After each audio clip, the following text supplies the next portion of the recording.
The competition for global talent is fierce and increasing. On Monday, major changes to Singapore's Work Pass framework were announced, including the launch of a new Overseas Networks and Expertise Pass. The new pass is aimed at top foreign talent across all sectors. And it's one of the topics we've been discussing with Education Minister Chan Chun Sing, the man charged with preparing young Singaporeans for the jobs of the future. The Big Story's Hairianto Diman spoke to Mr. Chan and began by asking him if the One Pass will be a game changer in helping Singapore attract the best and the brightest. Well, this is not a new challenge, and I would say that this issue has been with us ever since 1965 when we first became independent.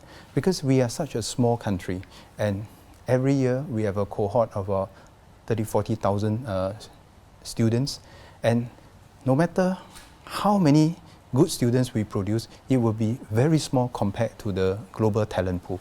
So we must never underestimate the competition. So regardless of how much talent we have, we must always remember that we need to develop the local talent pool as much as we can, and at the same time find the necessary complement for those areas that we might not be strong in at this point in time. But we also understand, of course, that when talented people come here, some people might be afraid that they might bring along with them competition, whether they are truly complementary. This is where we really need to juggle, right? Of course, it's a bit, the answer is a bit memorable because we know that it's not always possible for us to bring in an above average person who is always below the every Singaporean. So that's not entirely possible. So that's why we need a two-pronged strategy, and we always have a two-pronged strategy firing on all cylinders. On the part of MOE, MOM, MTI, we put in all the effort necessary to groom our students, not just in the early years of what I call the first 15 years of their life, but really to help them to keep growing for the next 50 years of their life beyond the school system. And that's how we want to strengthen the competitiveness of our people. But we are not arrogant, we are not complacent. We know that no matter how we do this, there will still be some people around the world with that kind of unique talent that we might not have. And if possible, we would like to attract them to join Team Singapore to complement what we don't have. Otherwise, they would be competing against Singapore with some other teams rather than with us. So those are actually challenges that we have been grappling with ever since independence. How would you address any unhappiness that could arise, from Singaporeans who, again, we know that with this move, it's to bring in the talents that we need, right? But at the same time, also, the idea of wooing foreign talents has always been met with skepticism and, from certain quarters here that there are loopholes that may be exploited by those looking to come in. So, we just want to get from you, how would you address those unhappiness that may come from Singaporeans, with this new One Pass framework? I think every Singaporean can have the reassurance that the government will try to master the resources as much as we can, as well as we can, to give everyone a good start, making sure that through the school system, we lay the foundation for them to learn throughout life, and that they remain competitive throughout life, and not just in the first 15 years. How do we structure our training system to keep our people competitive in the next 50 years of their life beyond the school years? And that is important because you can never finish learning everything in school. And Singaporeans can have the confidence that if any country can invest this amount of money to our adult learners, Singapore must be one of them. We have the means, we need the cooperation of the individuals, we need the cooperation of the companies, but together, I think if any country can get this done, it must be us. But we need to change the mindset. It's not just about how well we produce the students' results in the first 15 years, how well they score for whatever exams they might be. But it's really to lay the foundation on how they want to keep learning for the rest of their life.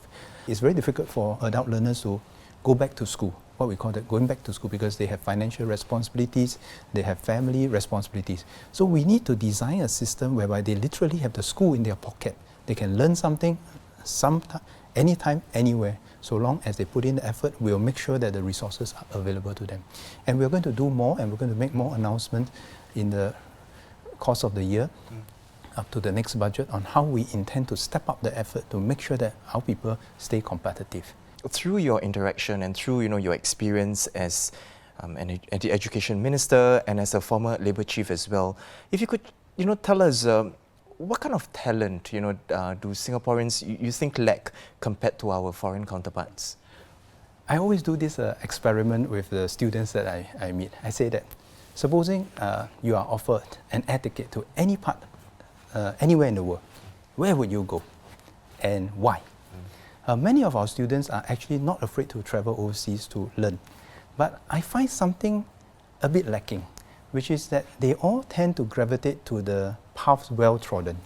So they go to the developed countries, they go to the developed cities. Maybe it's easier to integrate, maybe the experience to them is more enriching.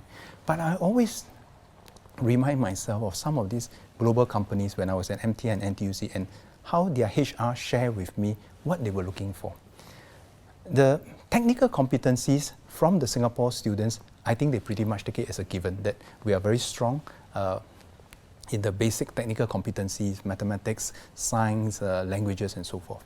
But they are looking for a few other things to try and distinguish those Singaporeans that stand out from the rest. One is the spirit of inquiry. Are they keen to understand another culture? Are they keen to understand another different market? Do they have the gumption to go and venture into another market? Even being the first mover there, go into a different market and set up operations down there. Now that requires gumption, that requires a lot of initiative. The second thing that I think many of the global companies look at is not just how well we work as Team Singapore with fellow Singaporeans. They will look at how we work with foreign counterparts in different markets, whether we have that ability to bring the whole team together with different background, different cultures, different languages, and yet produce a winning team. Now those are, maybe some people call it soft skills, but I don't really like that word because I think this is something that's quite tangible, a skill set that we need to equip our people. And they want to know whether you have something, what we call the unique selling point, the USP, which is why now as the education minister, I always remind ourselves, my educators, our students, that every one of us can be unique, every one of us can acquire that some unique characteristics that will add to the company. Because I always start off these conversations with the students and the teachers and I ask them this question. I say, imagine you're going to an interview with a potential employer. What do you think your potential employer will ask you first? Right? So I said, I mean, like, supposing I ask you, Hairianto, what do you think? I don't know what Straits Times asked you when you first joined, okay, but what would a typical question be? Right? And they all always come up with this quite telling answers. They will say like, oh, why should I employ you? Right? Or what do you bring to the company? Right? I thought, yeah, those are pertinent questions. What do you bring to the company? Very few people ask you about what's your PSLE score or what's your this score, because today people are looking at skill sets beyond that generic title or whether you got a degree here and a degree there. Even for some of the people who so-called graduated in ICT, people are not just interested in your generic ICT degree, they actually ask, so what did you actually do in this ICT degree that is of value to my company, and what can you bring that's of value to my company? So I think we need to encourage our people to start thinking in this way, that every child is unique. Our job in the education system is not so much as whether they just score well or not in a certain exam, it's whether they have the confidence to bring out that unique selling point that they can convince the potential employers to employ them, and whether they have this spirit to want to keep learning. Because I think most employers are very realistic. They don't expect you to know everything when you first join. But they all want to know whether that particular Singaporean student or that particular Singaporean graduate, is he or she someone with a keen sense to learn? Because if you have a keen sense to learn, even if you don't know all the things today, you can pick it up.